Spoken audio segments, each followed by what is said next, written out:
மாண்பு ஏவா வேலு அவர்கள் ஏவா வேலு ஏவா வேலு இங்க பாருங்க எதிர்கட்சி கொறடா முதலை இவர் வந்து எந்த கட்சியில் இருக்காருன்னு கேளுங்க அவரை. வசந்த கார்த்திகேயன் அவர் எந்த நீங்க எங்க உட்காருங்க, நீங்க உங்க இடம் எது உட்கார சொல்லுங்க. நடவடிக்கை எடுப்பேன், உங்க இடத்துல போய் உட்காருங்க. இஸ்லாமியர்கள் பிரச்சனையாக அவர் முதல் இடத்துக்கு போக சொல்லுங்க. மாண்புமிகு பேரவைத் தலைவர்களே, இஸ்லாமிய பிரச்சனை என்பது தமிழ்நாட்டை பொறுத்தளவுக்கு ஒரு சென்சிட்டிவான பிரச்சனை. அது அனைவரும் அறிந்த ஒன்று. இது சிறுபான்மை சமுதாயம் சம்பந்தப்பட்ட ஒரு பிரச்சனை. நம்முடைய பேசுகிற மதுரை சட்டமன்ற உறுப்பினர் தங்களுடைய தலைவர்கள் இஸ்லாமியர்களுக்கு என்னென்னலாம் செய்திருக்கிறார்களோ, எவ்வளவு அரணாக இருந்திருக்கார் என்று அவர் பெருமைப்படுத்துவதில் எங்களுக்கு ஒன்றும் மாற்று கருத்து இல்லை. ஏன்னா அந்தந்த கட்சி தலைவர் அப்படிதான் பெருமைப்படுத்துவார்கள், அதையும் எனக்கு மாற்றம் இல்லை. ஆனால் போகிற போக்கில் அனைத்தும் முஸ்லிம்களுக்கு பாதுகாப்பாக இருந்து அவர்கள் சொன்ன வேண்டுகோளை எல்லாம் செய்த ஒரு இயக்கம் திராவிட முன்னேற்ற கழகம். அதோட மாற்று கருத்தில் அதுக்கு விட்னஸே அந்த இஸ்லாமிய தலைவர்கள் இங்கே சொல்லிட்டாங்க. பேராசிரியர் அப்துல் சரி, நம்முடைய அன்சாரியும் சரி, அதே போன்று நம்முடைய இவரும் சொல்லிட்டாங்க. உட்காருங்க உட்காருங்க அப்படி இருக்கிற உட்காருங்க, நீங்க உட்காருங்க.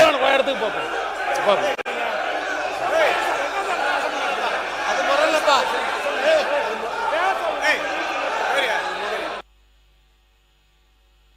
உட்காருங்க உட்காருங்க, நீ உட்காருங்க, நான் பேசுறேன். உட்காருங்க உட்காருங்க, நான் பேசுறேன். உட்காருங்க உட்காருங்க உட்காருங்க உட்காருங்க உட்காருங்க உட்காருங்க, நான் பேசுறேன். உட்காருங்க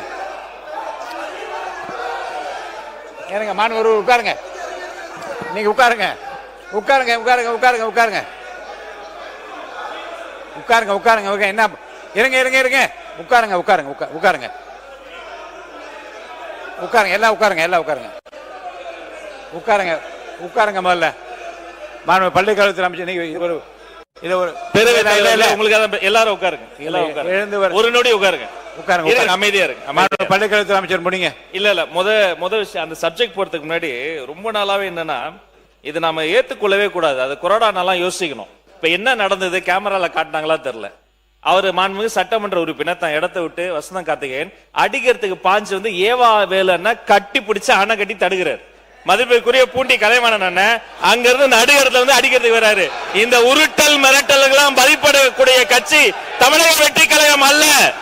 இதை போன்ற நாகரிகமற்று உருட்டுறது மிரட்டுறதுனாலதான் தமிழக மக்கள் தகுந்த தீர்வு கொடுத்து அங்க உட்கார வச்சிருக்காங்க.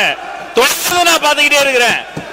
இந்த வேலை எங்ககிட்ட நடக்காது. ஒண்ணு, சபாநாயகருக்கு ஒரு மதிப்பு இருக்கு, சபாநாயகருக்கு ஒரு கண்ணியம் இருக்கு. அவர் எழுந்தா அனைவரும் அமரணும். இப்பவும் இதேதான், இப்பவும் அதேதான். உட்காருங்க, உட்கார்ந்து பேசுங்க, உட்காருங்க, உட்கார்ந்து பேசுங்க. அவர் சபாநாயகர் ஒரு கண்ணியமிக்க பதவி, கொரோனா ஒரு முக்கியமான பதவி. இப்பவும் பாருங்க எழுந்து நின்று உரிமையில பேசுவது இதெல்லாம் நாகரிகம் கிடையாது. இதெல்லாம் கத்து கொடுத்தாங்களா அவங்க தலைவர்கள்? ஒண்ணு. ரெண்டாவது நம்முடைய சட்டமன்ற உறுப்பினர் அவருடைய முதல் அறிமுக உரை பேசுகிறாரு. இன்னும் கவனமா உறுப்பினர்கள் பேசும்போது தங்களுடைய கருத்துக்களுக்கு ஆதாரத்தோடு பேசணும். ஆதாரம் கேட்கலாம். 5 முறை அவர் அறிமுக உரையை குறுக்கீடு செஞ்சு 5 முறை பேசிட்டாங்க. அவர் பேசிய கருத்துக்களுக்கு இப்ப நான் பேசுனத இப்பெல்லாம் நாகரிகமா பேசாதீங்க. உட்காருங்க உட்காருங்க உட்காருங்க.